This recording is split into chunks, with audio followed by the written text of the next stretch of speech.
guys, how you doing? I hope you're doing a little bit better than me. I practically turned into an ice cube. We just let or put Gus on the bus, and we were up there kind of early, and it is freezing in the state of Iowa. Like you don't even know. And it feels like we're like gonna go into some type of winter in October, but I think it's because the wind is just redonkulous. I said redonkulous. Don't judge. So the building that was closest to where the bus stop is, some woman was coming in, and she actually let us in so I could warm me and my son up. And then the maintenance guy ended up there, and he actually unlocked it to where we could get in and out. And because of my son's asthma, he gets really sick very, very easily. And it was so cold. And I still wanted to get him to school. And since he's been on his steroid, he doesn't get sick as much like throughout the year as he used to, but he really gets sick in the wintertime. Also, he will be getting his SMOs next week during physical therapy. And I don't know what SMO stand for, but I'll be sure to look that up because I'm going to do a video on it. So that way I have the right wording for it. But basically, they are like braces that go up to your ankles without being actual braces. But I don't have like the right wording or how else to explain it is just they're braces. They also think that he has sensitivity to sound, which would be another part of his sensory processing disorder, and he acts there like he did here when it was so loud. And his change has been completely different since the roommate moved out. And nothing against my roommate or her kids, but they were loud. And it's probably normal to them, because none of them have the sensory issues like me and Gus does.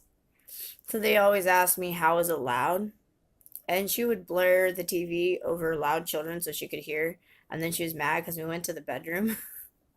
But I couldn't stand it neither. Most of the time I said it was because of Gus, which most of the time Gus didn't want back there. But it was bothering me too, just I have a better way to control it. So she never knew when it was bothering me and when it wasn't. Well, after the roommate and the kids moved out, he was pretty calm. He didn't have as many meltdowns. Well, the school is noticing the difference too. And they noticed the difference because a lot of kids have been sick at school. So it's been more quiet. And they noticed how like a difference in his behavior when it was in a quiet area as opposed to the loud area when all the kids are there. So he may have an auditory issue as well. And you can't really, I had a hard time figuring it out because he doesn't always hold his ears. He just freaks out and wants to go to a quieter spot, which made me think that there might be something wrong here and that he may actually have sensory issues with his ears as well, but I just can't tell. Anyway, that was the update on him and everything. We had conferences yesterday, so that's how that came up. Anyways, now on to the fritters. Okay, guys, it's fritter time. I'll be reading this recipe through my phone. I've never made this before. I don't know how they'll turn out, or if they'll even turn out as the fritters at Living History Farms, which were good, by the way. But we're gonna give it a go. Sorry about the messy kitchen. I don't always have time to clean, so real life, I guess. My son still makes it kind of hard to do anything. Anyways, he is chopping up the apples now, which is over yonder.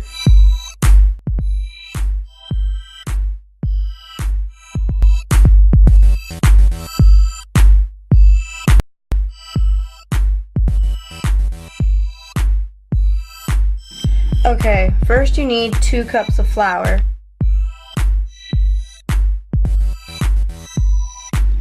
Next you need 2 teaspoons of baking powder, and we're using a small spoon because we have no measuring spoons, or I should say I have no measuring spoons because I've never needed them before.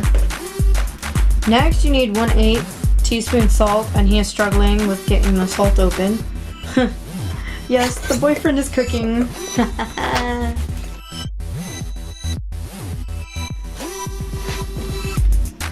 Next is cinnamon, and we do 1 teaspoon. And he is going to struggle with getting this open too. And then you need 1 to 2 cups of water, and you put that in.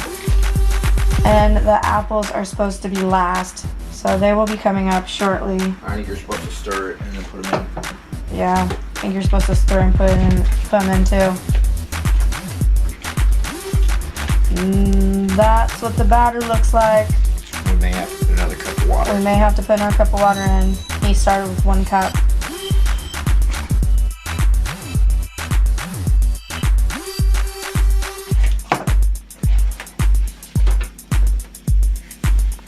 Hopefully these turn out okay. Shit smells good. He says it smells good, but my sniffer's broke. I can't smell a damn thing.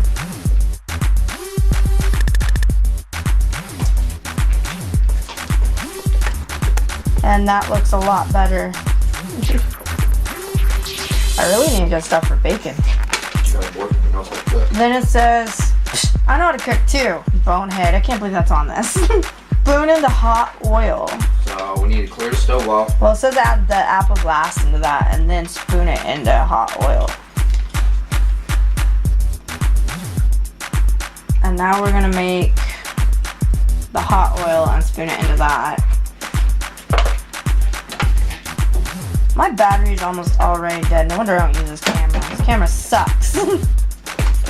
To my camera. Screw you. Oh.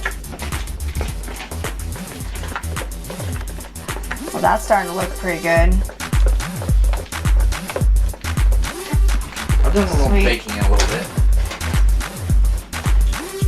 He thinks he's so much smarter than me. The best thing to do is get all the clumps out of here. Yeah, clump's not good. Clump should be out of everything.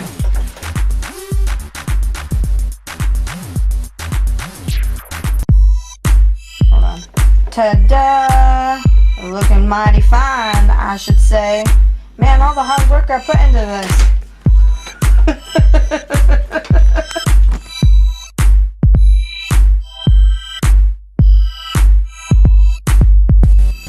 What are you doing? Smelling it. I thought you were gonna eat it. Nope. It does smell good. Now my sniffer works. And then now we're putting in the apples. Ta-da! We really like green apples.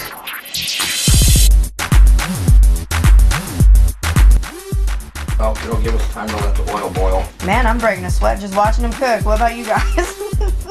And that's what it looks like, but it needs more apples. Yeah. Alright, we got more apples. How much more we need is beyond me. We'll find out. And then after this, when you put it in the oil, the batter should float to the top and flip over when it's ready. Fry until golden, and then 3 to 5 minutes drain on paper towel and roll in sugar. You ready? Yeah, let's see what happens.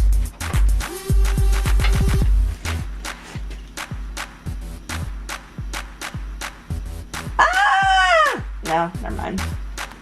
Alright, so now we're boiling it in this giant pan. Oh. He used all of my grease. Son of a monkey. Ooh. Ooh. Okay, we pulled out some and we dabbed them on the paper towel there. And now we are rolling them in sugar.